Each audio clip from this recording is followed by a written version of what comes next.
Evening duty, তাই ভর দুপুরে বাড়ি থেকে বেরিয়েছে পার্থ। অটোয় ওঠার আগে পাড়ার মোড়ে গোপালদার দোকান থেকে একটা সিগারেট কিনে নিয়ে কোনায় এসে দাঁড়ালো। সিগারেটে দুটো টান দিতেই হঠাৎ দেখতে পেল সায়নকে। বেশ সগোছালো চেহারা। লালটু কাকার মুদি দোকান থেকে বেরিয়ে হন্তদন্ত হয়ে ওপারের ভ্যারাইটিস রোডটায় ঢুকলো। সায়ন আর পার্থ খুব ছোটবেলার বন্ধু, ভালো বন্ধু। তবে চাকরি বাকরি পাওয়ার পর দেখা সাক্ষাৎ অনেকটা কমে গিয়েছে। আর তারপর তো পার্থ এগিয়ে গেল সায়নের দিকে। দোকানের সামনে গিয়ে সায়নকে ডাকলো, কিরে ভাই, ভর দুপুরে এখানে কি করছিস? সায়ন পিছন ফিরে পার্থকে দেখে একটু হাসলো।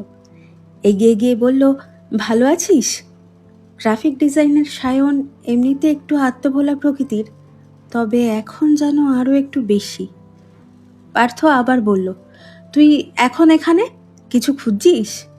সায়ন সঙ্গে সঙ্গে তার মোবাইল ফোনটা বাড়িয়ে দিয়ে বলল, হ্যাঁ রে, এ দেখ এই শেষ জিনিসটা, এখানে কোথাও পাচ্ছি না, না নিয়ে গেলে রাখি ভীষণ রেগে যাবে। পার্থ দেখল সায়নের হোয়াটসঅ্যাপে ওর বউ রাখির মেসেজ, একটা মুদি দোকানের ফর্দ, শেষে লেখা আছে মাখানা। তবে মেসেজের তারিখটা 19/3/25। সায়ন খুব ব্যস্ত হয়ে আবার বলল, কোথায় পাবো জানিস? পার্থ ওর চোখের দিকে অনেকক্ষণ তাকিয়ে রইল। তারপর ওর কাঁধে হাত রেখে খুব শান্ত হয়ে বলল, অনেক বেলা হয়েছে, বাড়ি যা, কাকু কাকিমা চিন্তা করবেন। পার্থর অপলক দৃষ্টিতে কি হলো সায়নের, চোখ নামিয়ে আর কোনো কথা না বাড়িয়ে সে বাড়ি ফিরে এলো। গেটের আওয়াজ পেয়েই সায়নের মা ছুটে এলেন। কোথায় গিয়েছিলিস বাবু? ফোনটা তো ধরবি একবার, আমি তোর বাবা চিন্তায়। 1 বছর পার হয়ে গেল, আর কতদিন কতদিন তুই এভাবে ঘুরে বেড়াবি বল? সে তো আর ফিরবে না। এবার তুই স্বাভাবিক জীবনে ফিরে আয় বাবা। চোখের জল মুছতে মুছতে তিনি নিজের ঘরে চলে গেলেন। সায়ন ধপ করে সামনের কাঠের চেয়ারটায় বসে পড়ল। তার সামনে যেন একটা আয়না, আর সেই আয়নায় সে স্পষ্ট দেখতে পাচ্ছে রাখিকে। ঠিক 2 বছর আগের কথা। রাখির বাবা মা তখনও মেনে নিতে পারেননি তাদের সম্পর্কটা। খানিকটা বাধ্য হয়েই চৈত্র মাসে বিয়ে সেরে নেয় তারা। আর তার পরের দিনগুলো কেটেছিল জাদুর মতো।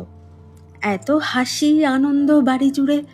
কবে যে 1 বছর পার হয়ে গিয়েছিল। তারপর 19/3/2025 প্রথম অ্যানিভার্সারিতে বউকে জড়িয়ে ধরে জানতে চেয়েছিল সায়ন, কি চাস বল? রাখি বলেছিল, আর একবার বিয়ে করি চল। সায়নও খুনসুটি করে বলেছিল, পাগল, ন্যাড়া বেলতলায় একবারই যায়। ব্যাস, খুব রেগে গিয়েছিল রাখি। তাই তো, দাঁড়াও, ওই বেলেরই হালুয়া খাওয়াবো আজ তোমায়। বাবার জন্য এনেছিলাম না জলখাবারের বেলের পাল, আর বাকি জিনিসের লিস্ট পাঠাচ্ছি হোয়াটসঅ্যাপে, এক্ষুনি এনে দাও দেখি। সকাল থেকে গড়ি মৌসি করে ঠিক যখন বেরোবে অফিস থেকে, তখনই এমন একটা কাজ দিল সায়নের আর বেরোনোই হলো না।